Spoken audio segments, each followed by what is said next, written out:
Welcome to Las Locas Chronicles, where we dig into the lives, laughter, and legacies of two Latinas walking in faith and servitude. Each week, we unpack our journeys through ministry, sharing the triumphs, trials, and everything in between. So grab your cafecito, get comfortable, and let's get into today's episode of Las Locas Chronicles.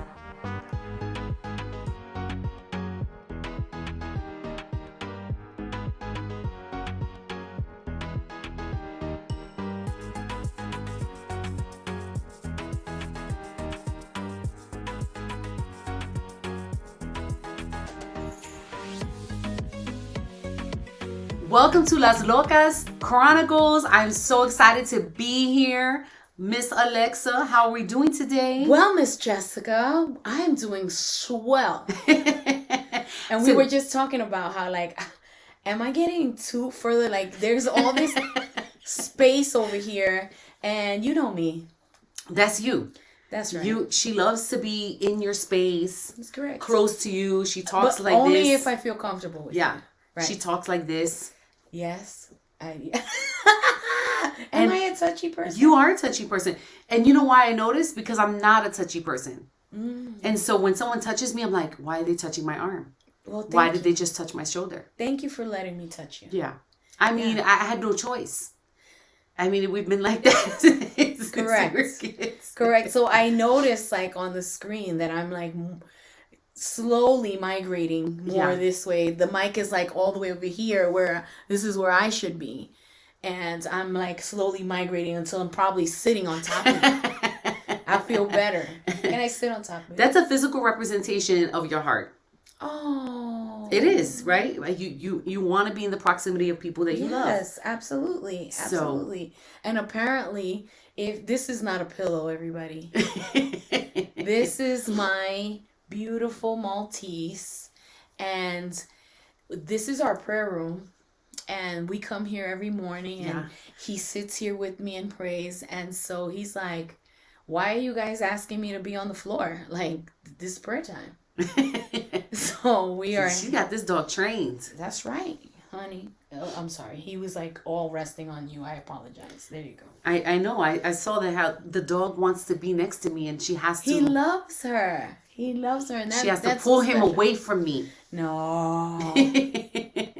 So we're excited. We're excited. Yeah. And back to the idea of physical. There's something that we spoke about last night, and again this morning we kind of mentioned it a little bit, and it was about my face. Oh, we're gonna go there today. We might go there today. Oh, okay. And so the issue with my face is that I have always been... Is it too early to take a sip already? Just take a sip. Okay. Just take a sip, girl. When I was younger, I've always been very emotional, very passionate, very emotional. Yeah. And I'm one of those people where people would say, you wear your emotions on your sleeve. Yeah. If somebody would bring correction or I didn't like something, you immediately would know. On your face. On my face. Pastor would say that. He would say that to you. He'd be like, Jessica. Yeah. Aquí. Right. Y esa cara. Y esa cara. Mm-hmm. Right. And it was always, and it was just something that just made me, it made me feel good. Like I was, I couldn't control my emotions. It made me feel out of control. It made me feel like I was not. And I really wanted to be a person who was emotionally stable because I knew because of the way that I had grown up that I was not emotionally stable. Yeah. That I would fly off the handle, that my words were harsh. And so recognizing that I had an issue with my face, I really began to intentionally train my face to not be as emotional. And so... yeah. And I think it all started in my early 20s. I had done this training. It was like a train the trainers training. And so they were teaching me how to be a trainer. And I must have been maybe 24. And part of the training was we had to speak. We had to prepare, something to speak, a script. And then we had to, do this presentation in front of people. And they had to write feedback about us. Okay. And you had to stand there after your presentation was over and you had to receive the feedback. But you couldn't say anything back. Oh, okay. Because our first instinct is to always justify what we had yes. Well, the mistakes that we had done. Right. So if we said, oh, you stuttered, or you kept saying too many times, and then we'd say, well, the reason why I said is because I was feeling nervous and I didn't have anything else. Sure. Okay, you can't say anything. You had to stand there and you had to receive it. Right. And the reason why you do that is because you had to learn how to listen to the feedback and then process that and then be able to apply it the next time. If you're too busy coming up with a response, then you're not thinking about the feedback. You're basically defending what you had done. Yeah. And so that doesn't make anybody better. It's uncomfortable. It's very uncomfortable. When my husband says something, I let's an example. I love to cook. People that know me know that it's my love language to them, and I thoroughly enjoy seeing their reaction to whatever the concoction was that I cooked that day. Right? And most of the time I get good feedback from my man, but if he's like, oh man, it was a little salty, or the offense. Yeah. The offense. You take it personally. Nobody likes to hear someone tell them something about themselves that is... Yeah, it derails you. Yeah. Ooh, come on. Yeah. Okay. Okay, Dr. Jessica came in the house today. It derails. Uh-huh. I mean, and so back to the face. I mean, and sometimes we have to fix our reactions because we have to be able to hear feedback and not respond or not react in a way that is inappropriate to the situation, right? And so I think early on, how help us kind of walk through how to be a recipient of criticism, right? Because that's not easy. Yeah. It's easy to criticize. Oh, yeah. It's easy to be on the giving end of the criticism. Yeah. Oh, I'm doing this in love. Sure.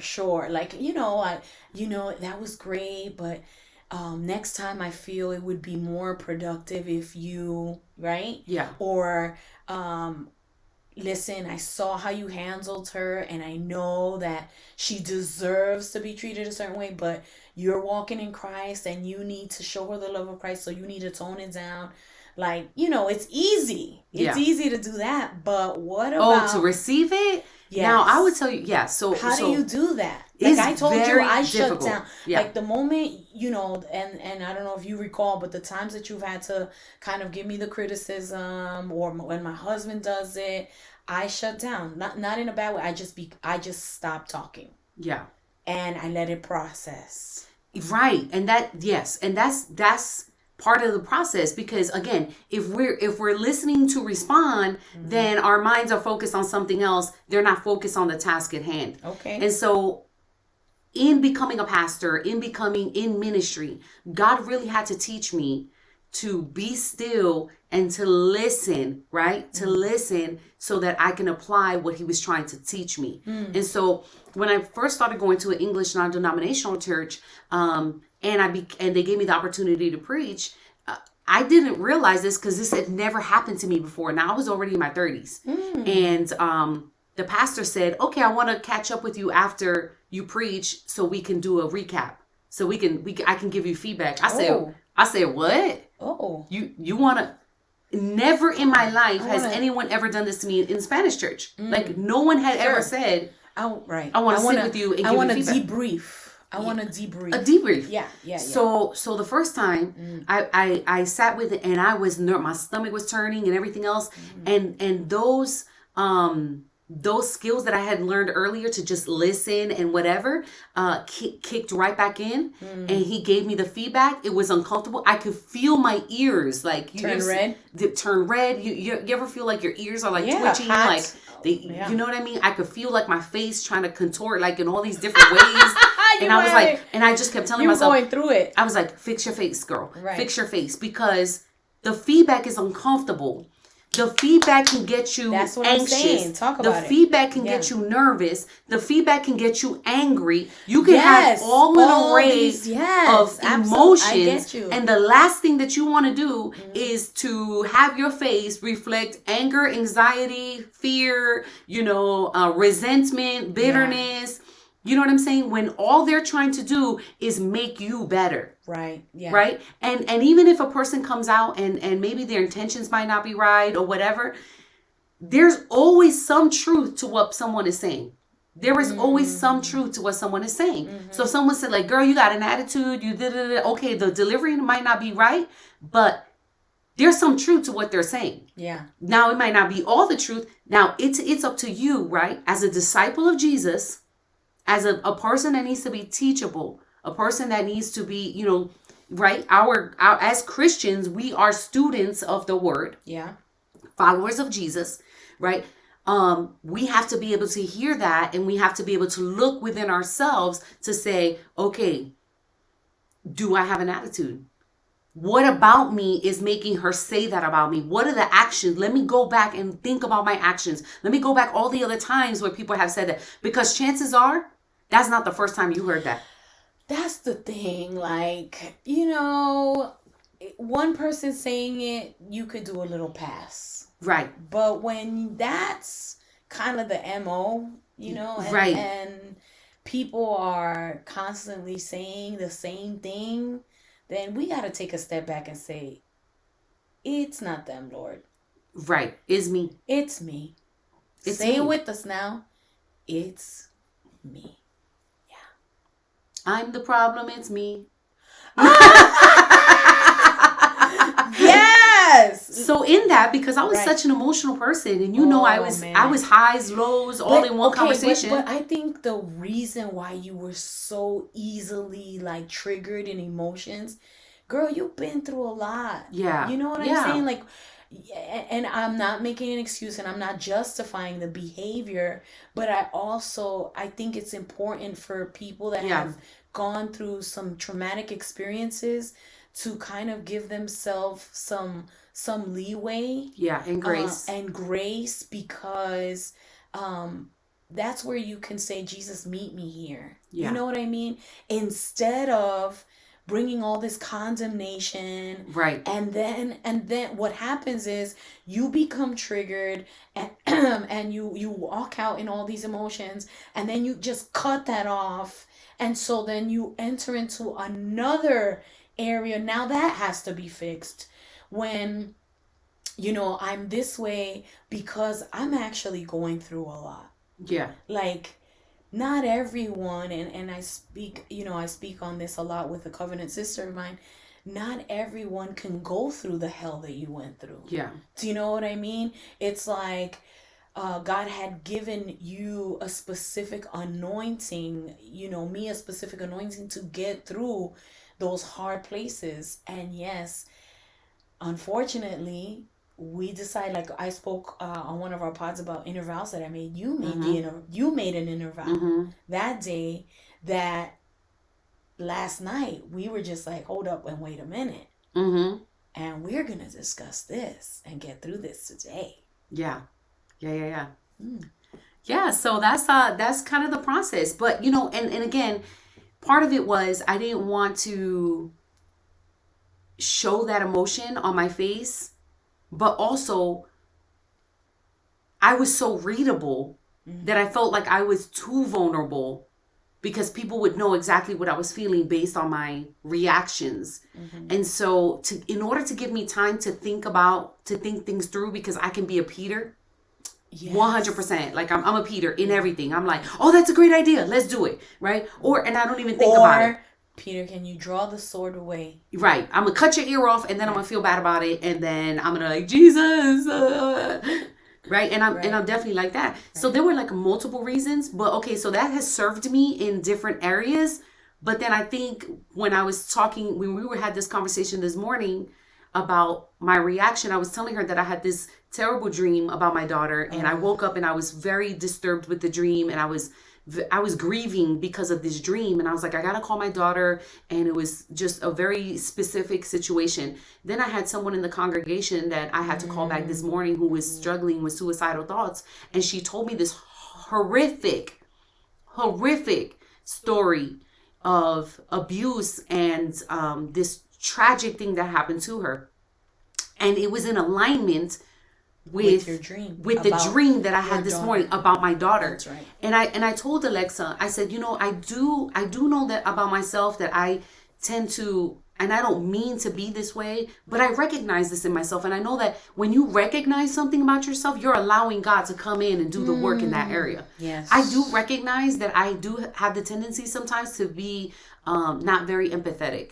Yeah. And because of the trauma in my life, and because I've been so self-reliant, sometimes I'm like, sometimes I can be very, non-empathetic, and I'm like, well, that's okay. You just make it happen. And you just, and if you don't have any money, you just make it work, and you just do this, and you just do that. And I can tend to be very black and white, because when you grow up in trauma, you tend to be all or nothing. Right. Yeah. There's always that all. There's never an in between. Yeah. And so, what did you say to me? I think for you, like, it had to be black and white, because you did not have. It was either life or death. Yeah. So it was like there was no time for an in between where you could sit and mellow in it, be sad about it, and then get going. It was either survival mode. You need If you don't do anything, you're going to die.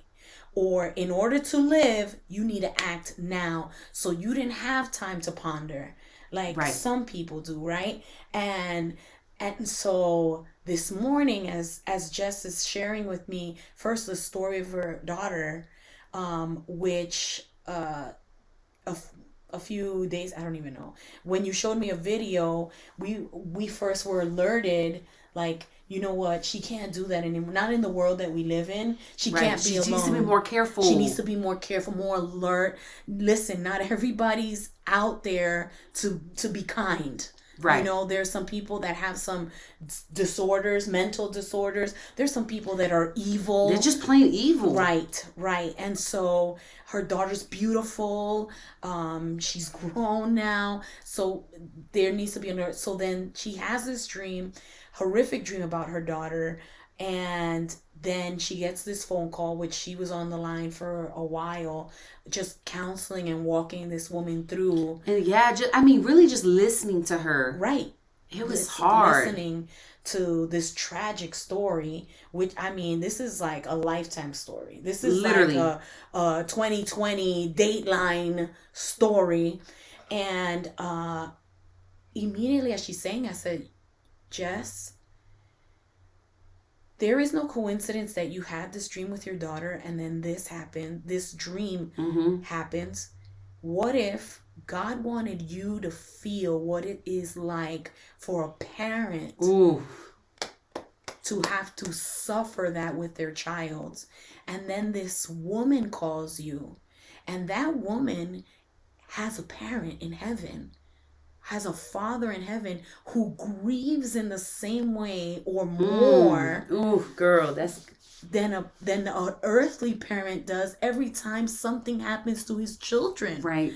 God does not applaud or not. He's not like on the sidelines like, let's see what they're going to do. I believe that our Father genuinely cried. He cried with me when I was molested from 5 through 7. Yeah. He cried with you to see you homeless. Yeah. I genuinely believe that he has been in places where he's laughed with us. He's like giving Jesus a high five when things went right, and but I believe he's grieved and heartbroken when things happen to us because of a fallen world. It has nothing to do with God. It has everything to do with the fallen world and the choices that man makes. And then God comes in and does things later on our behalf. However, this morning I told Jess, I said, you needed to be effective on this conversation with this woman. To be effective, you needed to feel. Because that grief. Okay, but how did you feel about your daughter? Because, example last night. I think this is important, right? Yeah. Last night, I asked just a question. Massively annoying. Massively, okay? I am a detailed person. I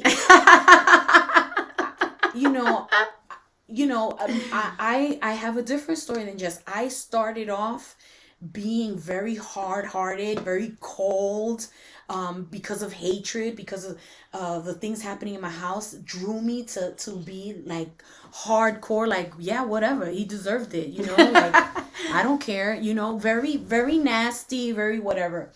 But when I gave my life to the Lord, I became this.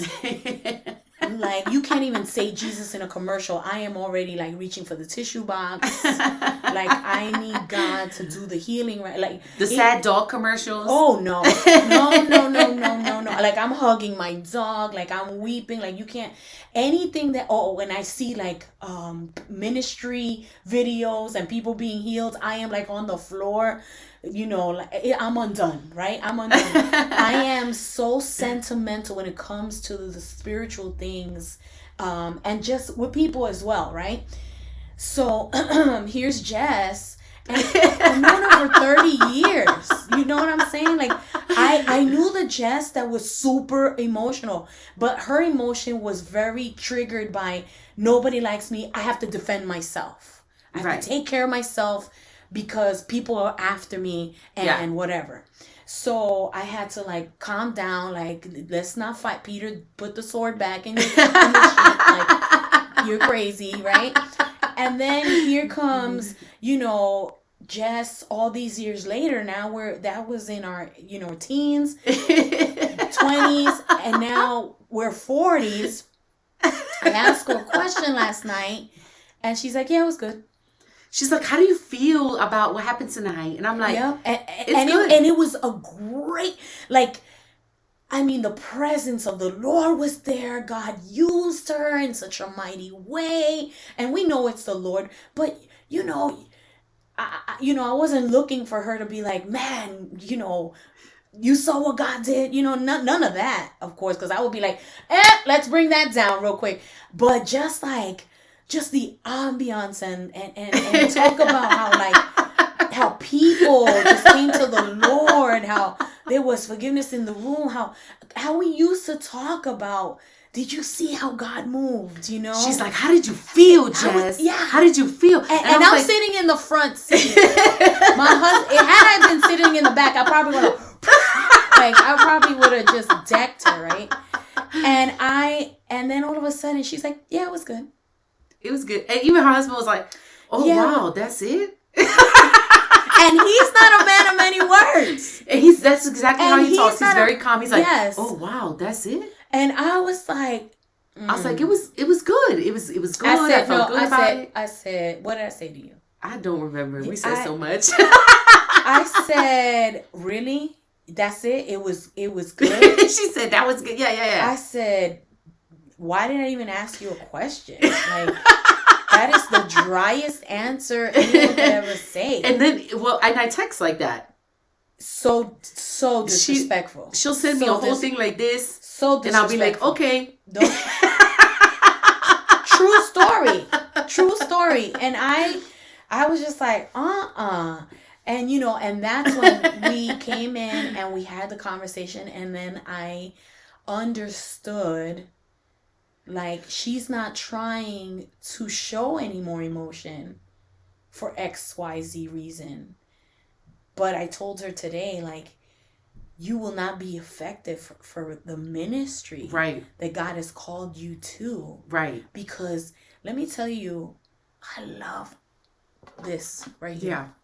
I love this. And again, if you read it the way I read it, when it says, and Jesus looked at him with compassion. Okay?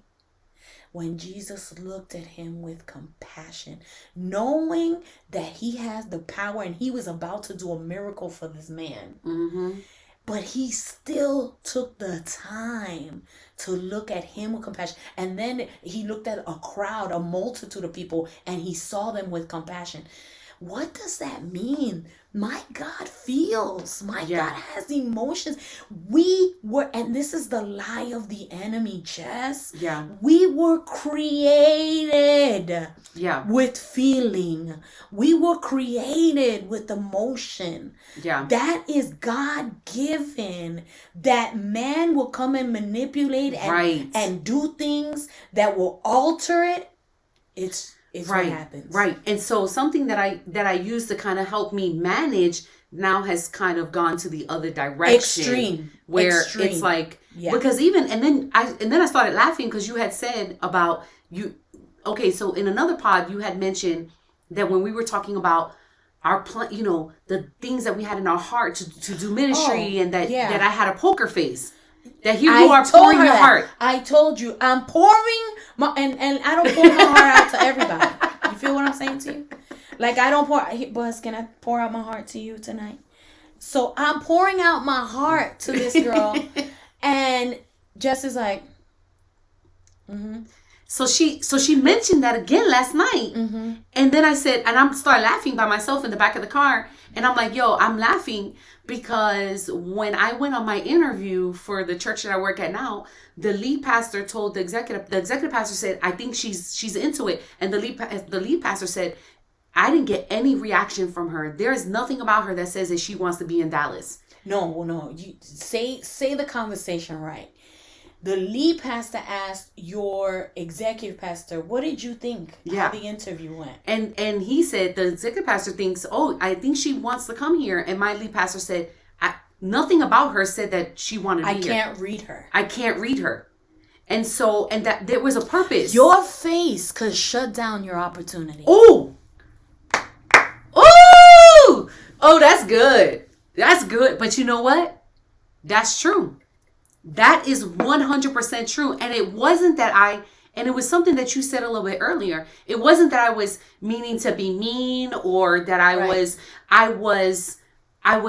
processing what was happening, and I didn't want to go off too early and be excited about something that I wasn't even 100% sure it was going to be the Lord. Right. You know what I'm saying? And like you said, people pervert your emotions and they use them against you. Right. That's happened to me so many times that I have just kind of now have gone from one extreme to the next, which is a symptom of people that have trauma in their lives. Sure. And there has to be a balance. There has to be a balance. There has to be a balance. We one of the fruits of the Spirit is self-control, right? And self-control is not just for temptation purposes, right? Where you have the self-control to say, I'm not going to do that. I'm not going to give him a call. I know what we're going to get into if I call him. Self-control is not just, I'm not going to eat the sugar. I have to lose this weight. I have to get into that drug. Self-control is also, I'm going to allow myself to get excited about this. I'm going to allow myself to enjoy what God is doing with me in this season. And it's self-control is also, I am going to allow myself to smile, but I'm not going to take it too far, right? Because I don't want to overplay what's happening right now. When I get in my car, then I'll scream my head off and be like, and then I'll call my bestie and be like, yo, look at what happened, you know? But we are not robots. We need to have balance. We are not robots. We're not AI. Hi, my name is Alexa. That's so weird what's happening now. But anyway, we are not AI. We have emotions. God has given us a heart. God has given us feelings, and we need to express them in a healthy way. Right. And there needs to be, which is coming back to the dream, right, that I had this morning. See, God knows God will give you what you need for every opportunity. God will give you what you need for every experience, right? Good or bad. God knew that I was going to have this telephone conversation that was going to be very difficult. Because, hold on. Thank you. Because you tried to speak to this person a week ago. Right. I tried to speak to this person a week ago. The person couldn't speak to you. Right.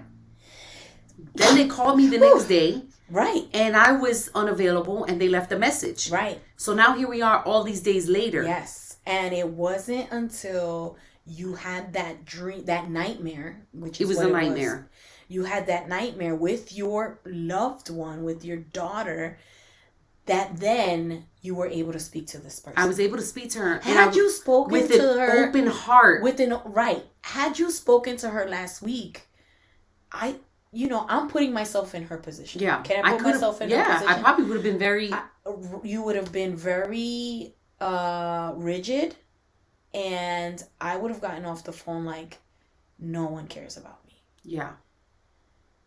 This traumatic experience, because it was super traumatic, and no one loves me. Where is the love of the Lord? Yeah. If I can't find it in my pastor, then I'm not going to find it almost anywhere. Right.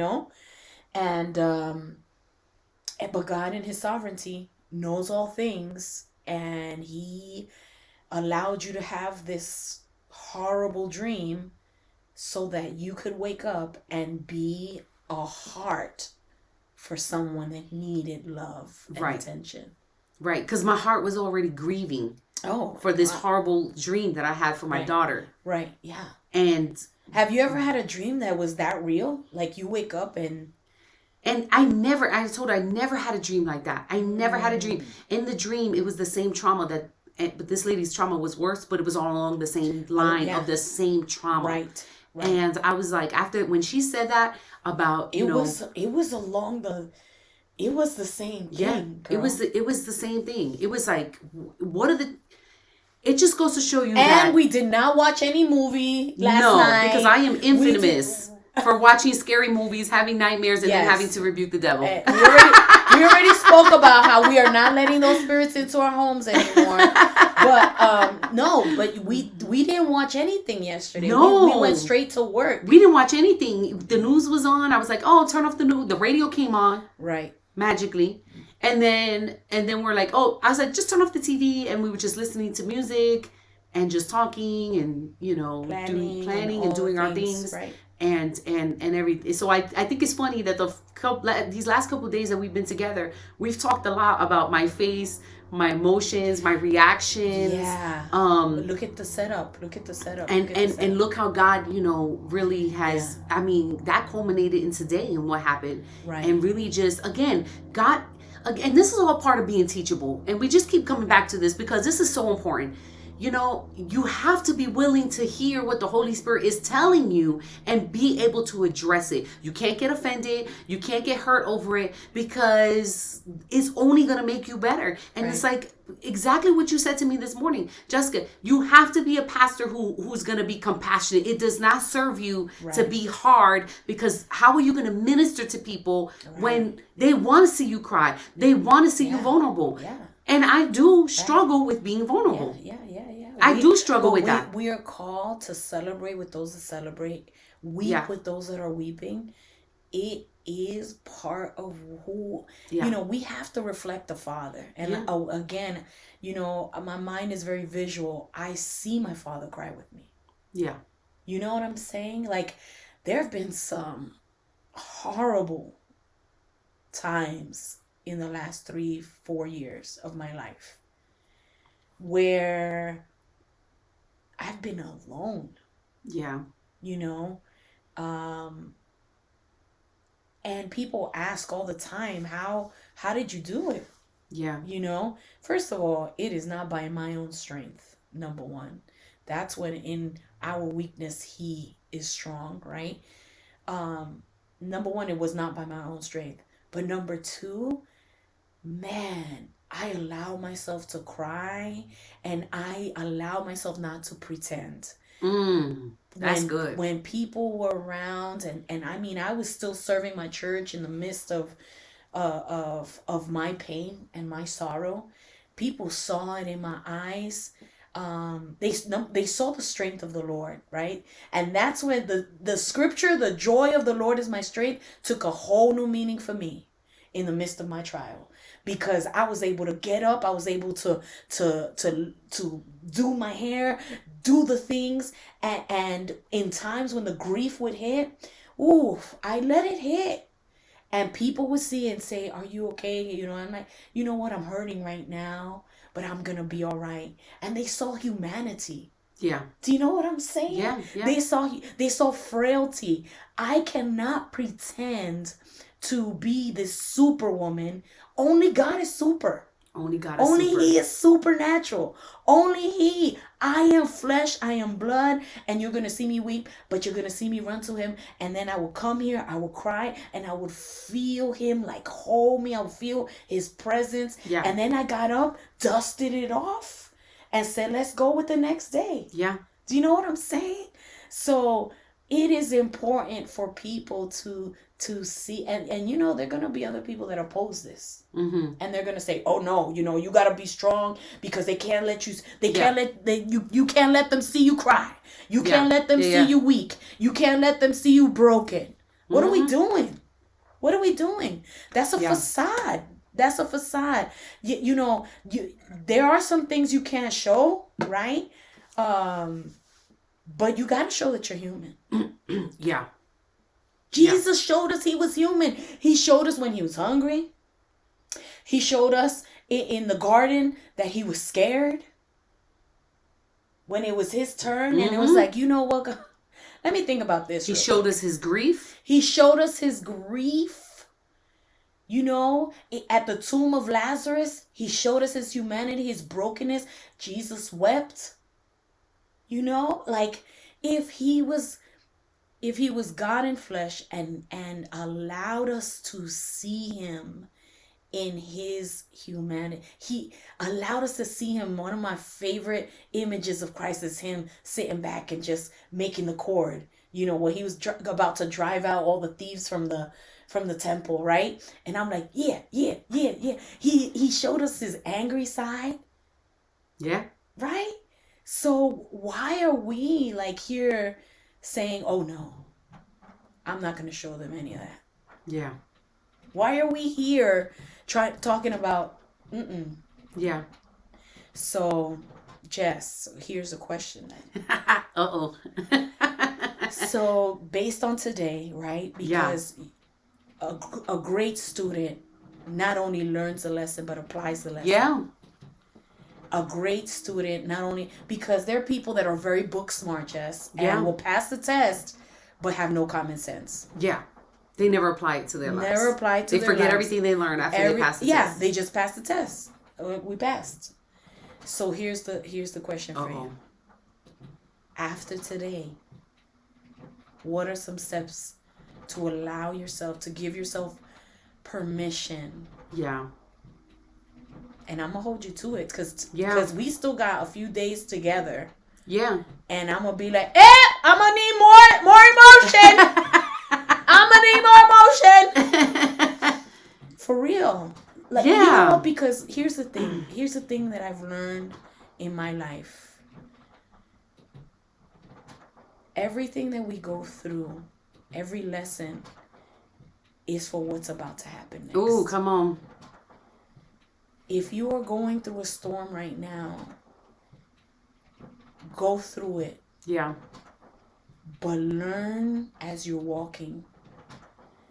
If you are going through the hardest time of your life right now, and you need to take a pause, take a pause. Yeah. But don't allow yourself to stay there. I teach my spiritual kids and my leadership,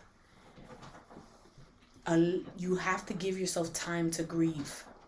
Yeah. And I would tell them, okay, this, depending on the harshness of the situation, I would tell them, okay, for example, I'll give you 3 days to grieve.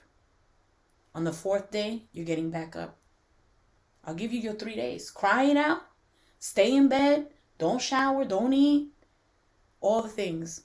I mean, even in the Jewish culture, in biblical times, I was just going to say, they put their sackcloth on. They put the sackcloth on, put the ashes up, all the things. When it was over, they took a bath, washed up, put their clothes on, ate. All of that is necessary.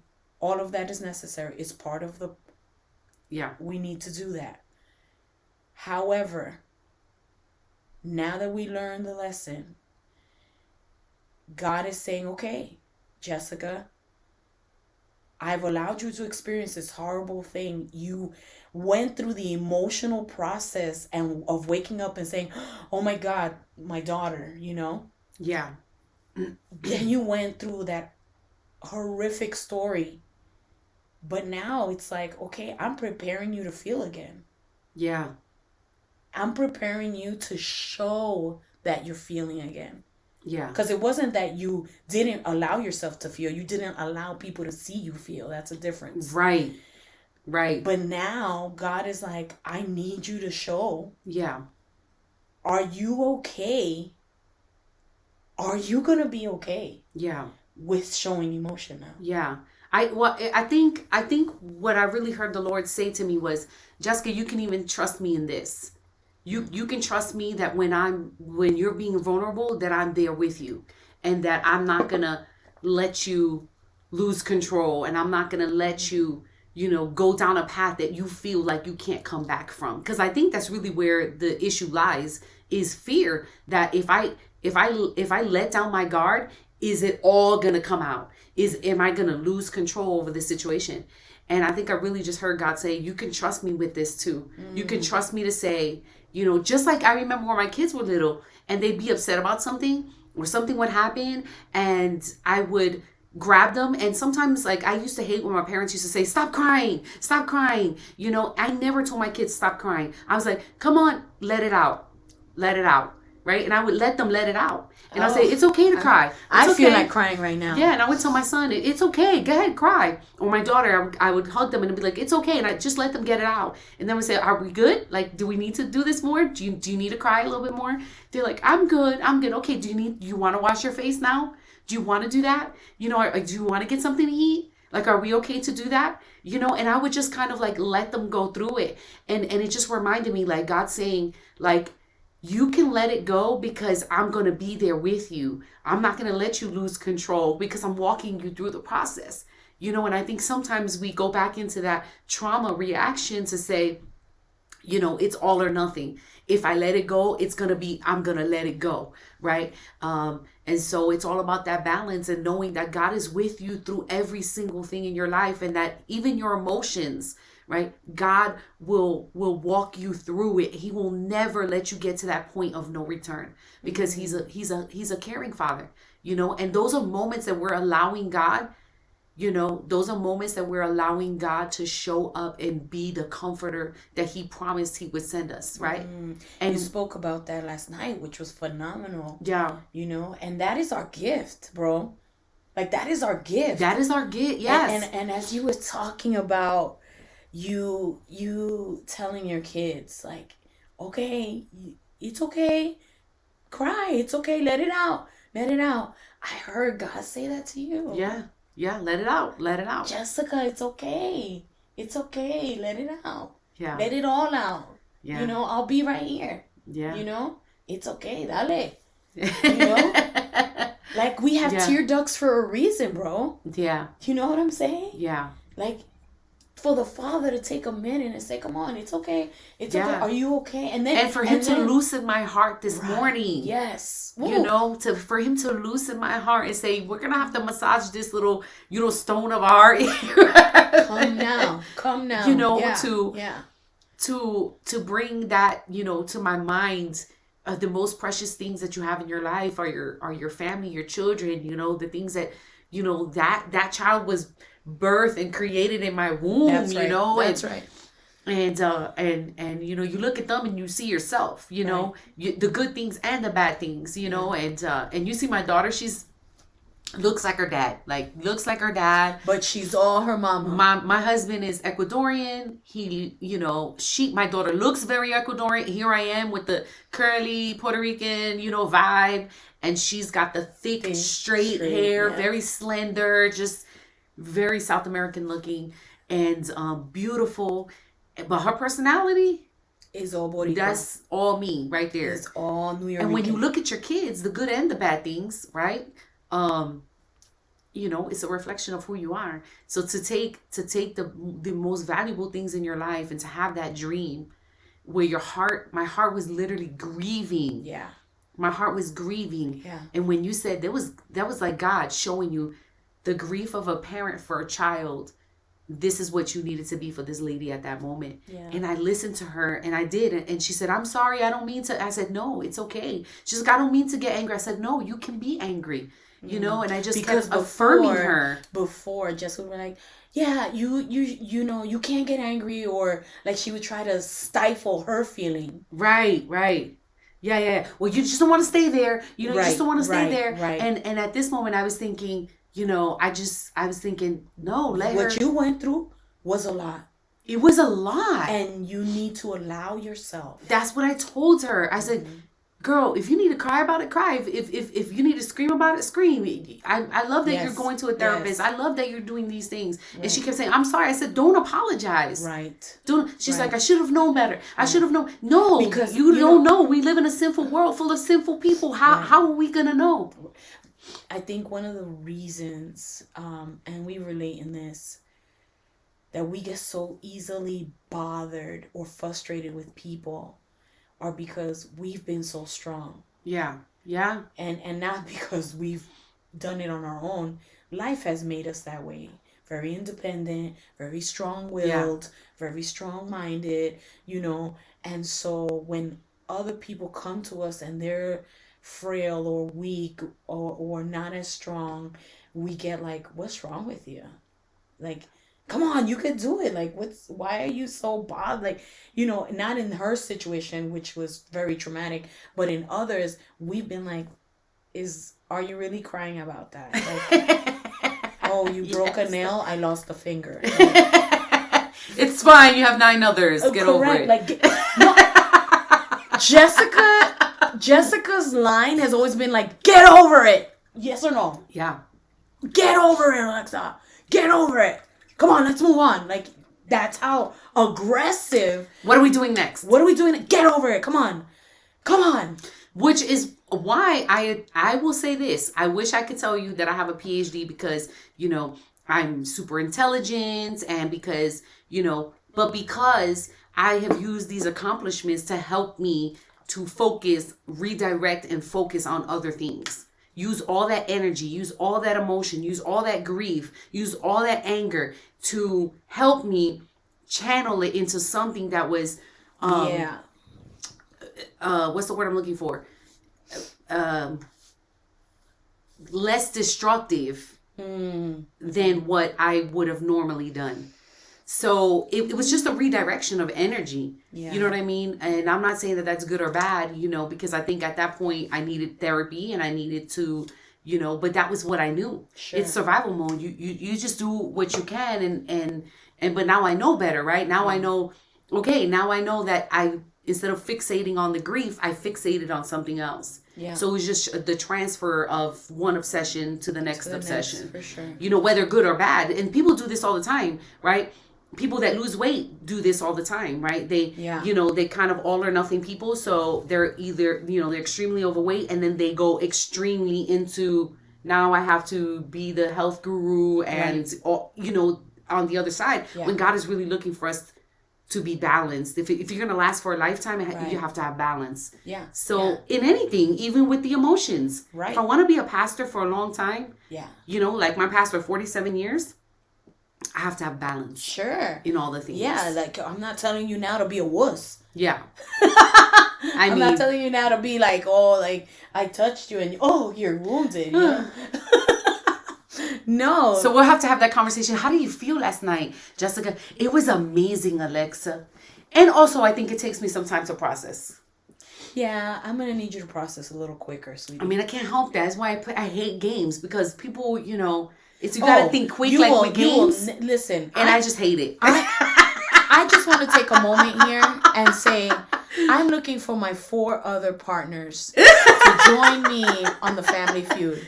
I need 4 people. I'd be done. We'd lose. She's not gonna be on my team. If she needs all this time, we only got 3 seconds before that first X comes up. We don't have all her time.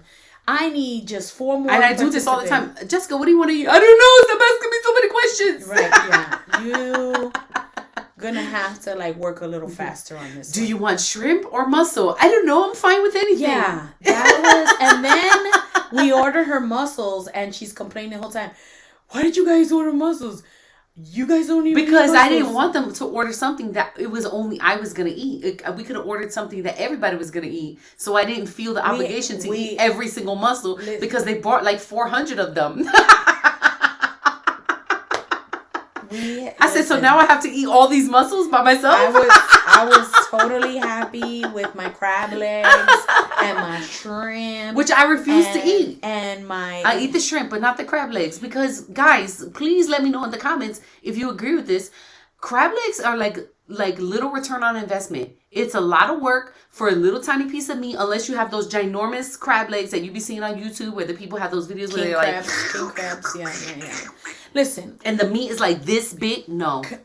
Crab legs are perfectly great. I like to work. So I will work for my food and I pick it out, and then the dip, it's just fantastic. I am team crab. If you are team crab legs, I need you to put a little crab emoji. Oh my god. In the chat, okay? And it's freaking delicious. Okay, well if you're team crab legs, put your little crab emoji in there. If you're not, okay, and you're on my team, thumbs down. Ew. You can put a thumbs down or even the emoji that's throwing up. Oh my. So, but we had a whole variety. You had your mussels, we had the sausage, we had potatoes, corn, the corn, and hard-boiled eggs. Like hard-boiled eggs. Yo, we had it was a whole hush puppies. Hush puppies in the sauce. Come somebody. Yeah. And I told my husband this morning, I was like, yo, I only ate 2 hush puppies. Who ate all the hush puppies? Yo, for real. I ate 2 hush puppies too, and they were. So then who? Maybe it was him.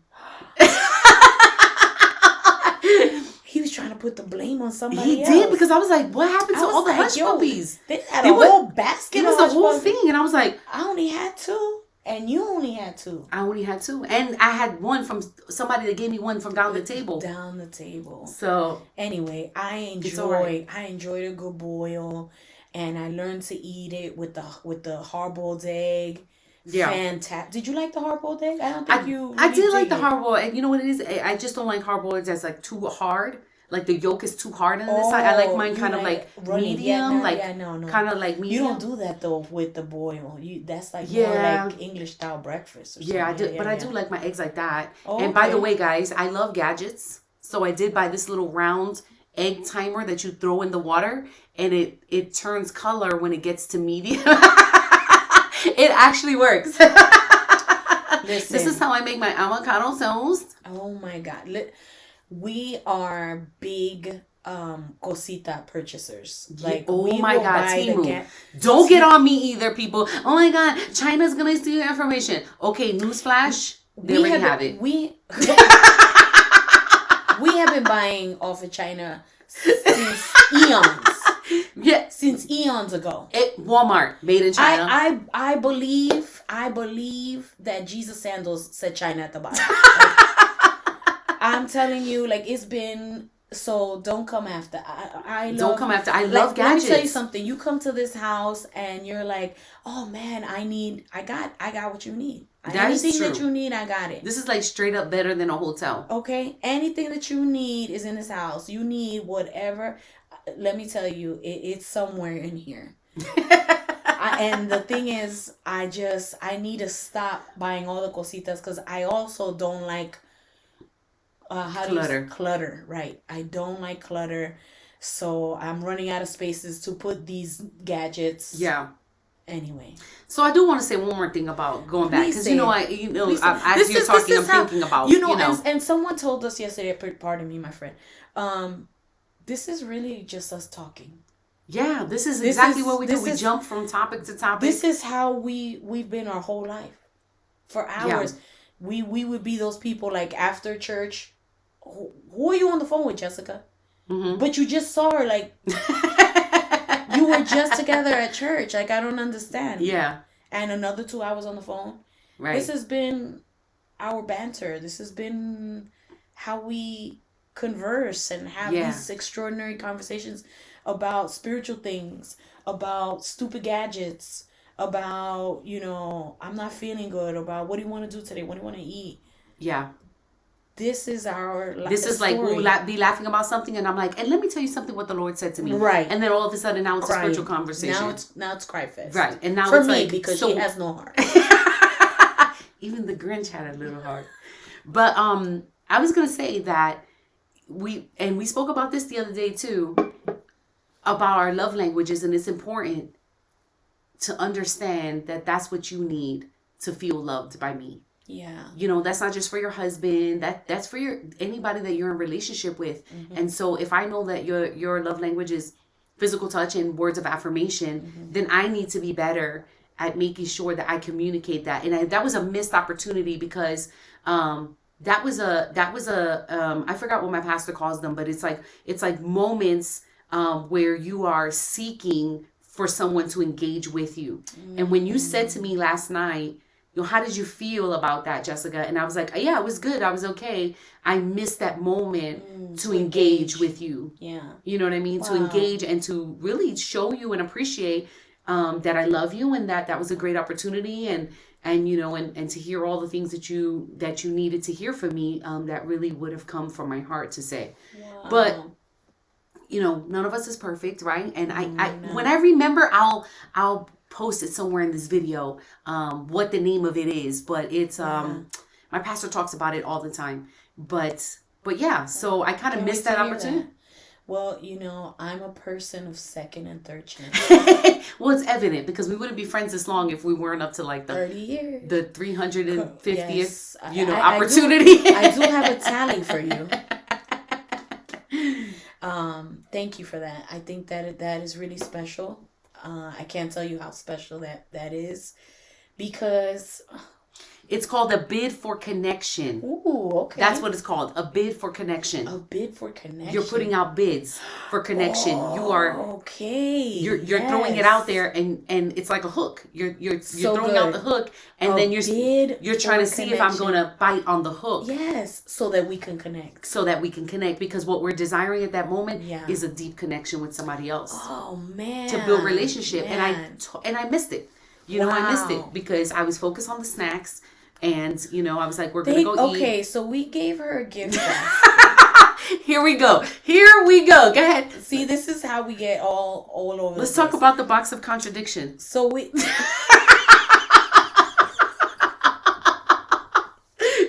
So we give her a gift basket, because... Very beautiful. And I'm very grateful for the wonderful the hosting team that we have at church. Very great team. And they gave her this beautiful basket, with the little goodies and a small honorarium. And just our appreciation for just giving to the body of Christ what God put in her. And she's in the back. We're on our way to dinner.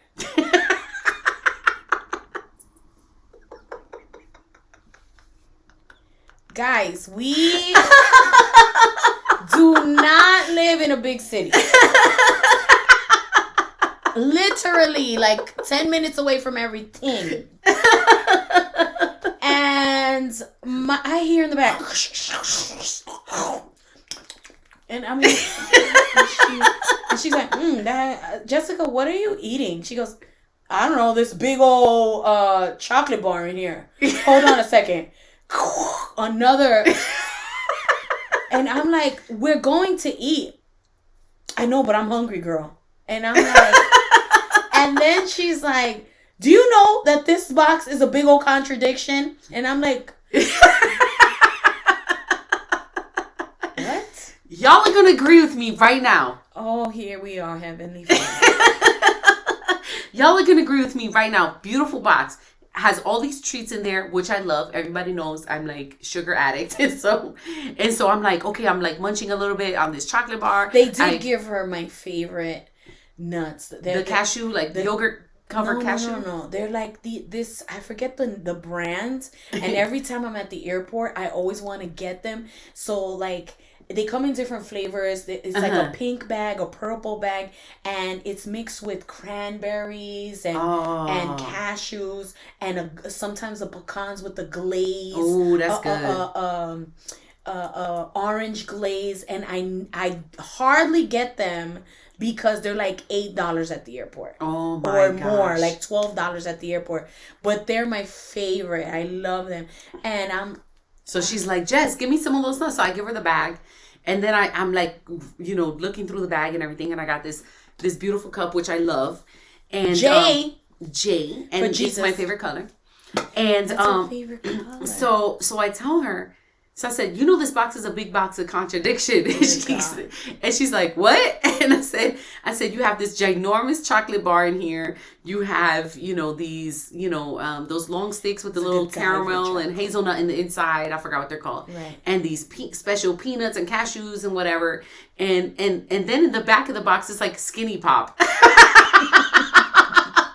I said, so you give me all this fattening stuff and you put Skinny Pop all the way in the back. Like after you eat all the candy and all the calories, the Skinny Pop is going to cancel out everything that you just ate. Let me tell you, boo. Okay, let me burst your bubble. I love it all. You're the one that goes through the drive-thru. Let me have a super size this with a Diet Coke. I love Diet Coke. Okay? I love Diet Coke. What are we doing with our lives? You're welcome. You're welcome for the Skinny Pop. Listen, the only thing that was missing from that box was a Coke Zero. You can never make people happy. They should have given you nothing. There are never grateful. It was the best box. It was funny. I loved all the snacks. I still have the snacks over there. Now I'm like, oh, I better put them in my bag and eat them on the plane because my husband want to eat them all. But anyway, everything was beautiful, and I thank you and Vita Church for being so gracious and allowing me the opportunity to speak as well. It was amazing. It was amazing. Our people. It was such a beautiful atmosphere last night. Oh, it was so beautiful. And our people were so excited. And I love Wednesdays. And they're so gracious. They're beautiful. They're so gracious, so beautiful. It was a great opportunity. It was a great experience for me to be able to just preach and just let it out. Yeah, you let it out. So already. Anyway. My husband was shocked. He's like, oh, you still got the Pentecostal in you. Well, you can't mess with our DNA.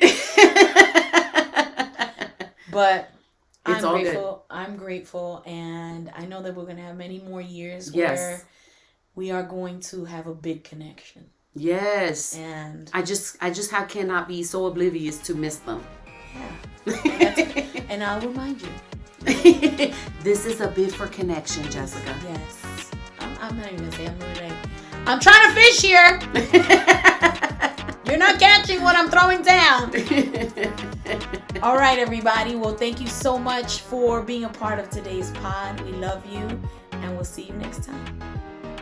Bye.